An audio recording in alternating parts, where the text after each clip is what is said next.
Okay, as baby Roman is just banging things on the floor, we're gonna start with another pumpkin recipe because I'm obsessed and it's good and can fall just be here now. So, of course, we're always gonna do a bowl for wet and a bowl for dry. We're gonna start with our dry ingredients. I'm gonna add 1.5 cups of flour. Now, just as I always say, whenever you scoop your flour, you just wanna shimmy it, not over the bowl, but when you're collecting your flour, you do not want to pack it on the side, because when you pack your flour or any other ingredient for that matter, you just end up with way more than you need, and that's when you start ending up getting denser bread, less fluffy bread, and it just doesn't taste as good. So 1.5 cups of white flour. Then we're gonna do 1 teaspoon of baking powder and 1 teaspoon of baking soda. Then about a teaspoon of some salt, but you guys know I never measure my salt whenever it comes down to baking. Then a tablespoon of cinnamon. It is a lot of cinnamon, but I mean, it's a pumpkin bread. You have to have cinnamon.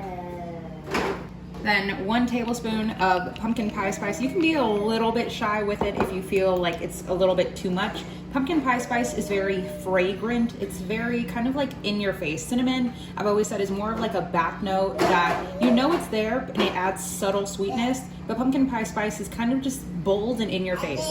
But if you, as Roman is trying to tell you guys, if you did not want to add the pumpkin spice, then you could just leave it with cinnamon. You're gonna get a little bit less pumpkin-y flavor, but it's still gonna be delicious. Then just a couple of dashes of nutmeg, not very much. Nutmeg is one of those like really, really strong flavors. It's like adding like the chili powder of baking, if that makes any sense. Like you can add a little bit of chili powder and it's great, but if you add too much, it's like you gotta throw the whole thing away. That's what nutmeg is. And please let me know what you guys, okay, as my microwave is going off, please let me know what you guys use nutmeg for, because I have a lot of this and I swear to you this is gonna last me like 5 years. Then that's it for the dry mix. As always, just mixy, and then we can set it aside and work on our wet ingredients. For our wet ingredients, I have 1/4 cup, which is 4 tablespoons of some melted butter. Then we can add 1 cup of brown sugar.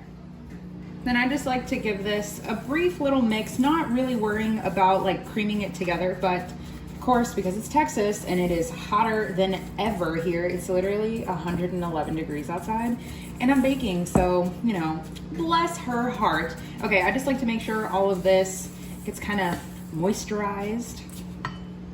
Then we can add 1/4 cup of vegetable oil. Yes, this is a dry measuring cup, not a wet measuring cup, but when you're doing things that are liquid, it's not super important. I know some of you guys are like, what the heck, I measure everything in here.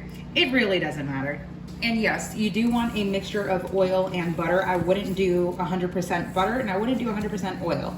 The oil is for the moisture that you just can't get from butter, unfortunately, and then the butter is for flavor. Okay, then second to last step is 1 cup of pure pumpkin, not pumpkin pie filling. I always say this, pumpkin pie filling has like a bunch of other things in there and we don't need that. And I've also said that pumpkin freezes beautifully. That's actually what I'm using now. Canned pumpkin that I froze. It's been in there for, I don't know, when's the last time I made a pumpkin video? Probably like 2 days ago.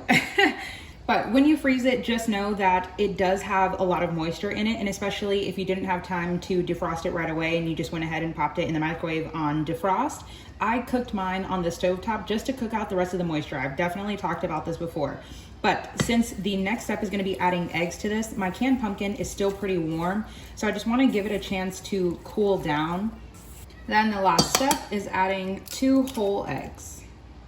Oh my goodness, did you guys just see that? An entire, not even a piece of a shell.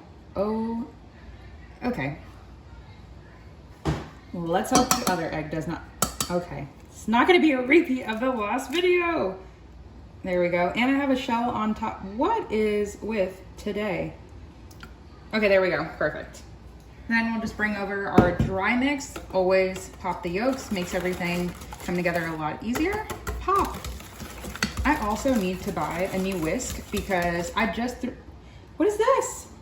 Ew, it's just a piece of an ugly egg. Okay, Anyway, then mixy. But my last whisk I just had to throw away. Literally the prongs like came off of the bottom and I was like, yeah, this has to go in the trash. You guys can't even see because I'm not even in frame. And yeah, this one is almost doing the same thing. Then wet into dry or dry into wet. Does it really matter? Not so much. Then we'll just mix until combined. As I always tell you guys, make sure whenever you are like almost done whisking that, I said that super weird, but that you scrape from the broth. Oh, I feel bad for you if this is your first video that you're watching that you're like, this girl needs to get her ish together. But just keep mixing and make sure you incorporate all of the flour because you definitely don't want to have a bread, especially because a bread, you can't go back and fix that. Have little pockets of flour everywhere. It just doesn't work. And you bite into it and it tastes super powdery and not like a good powdered donut, but like a donut that didn't get to cook all the way. Then you can just take your cake pan. I wish this did not look as ugly. As I've been using it a lot more, and especially as like higher heats and everything, it's just becoming super ugly. But I did put a little layer of cooking spray in here. Do you need to for this one? Not really, because it's silicone and it's like a non-stick one, but I don't know if I'm doing all this work. I wanna make sure it comes out. So we're just gonna take all of our batter. It looks super beautiful and it is thick. This is exactly what we want. Now, if you wanted to add chocolate chips, any type of nuts in here, you absolutely could. I recommend making sure you mix them in or do it in like a layer or something. When you tend to put nuts on the top, depending on if your oven runs hotter or lower, they might start to smell burnt at the top and they might get super dark. Does not mean they are burnt and does not mean they are not gonna taste good, but sometimes they just get a little bit dark. Now, I just like to make sure, do a little swishy like that. And then just make sure it's kind of even so that when it bakes, you don't have like one side that's super huge and the other side that's not. And that looks incredible. Now we're gonna put this in the oven at 350 degrees from anywhere between 45 to 60 minutes. I know that is like a 15-minute time difference, but like I said, give or take depending on how high or how wide your pan is. Not all of these pans are created equal, even though I use them all the time. Sometimes this takes 45, sometimes it takes an hour. I'll let you guys know when it is done, but most likely it's gonna be an hour. So this is what it came out looking like. It was so delicious, so moist, and it only took an hour.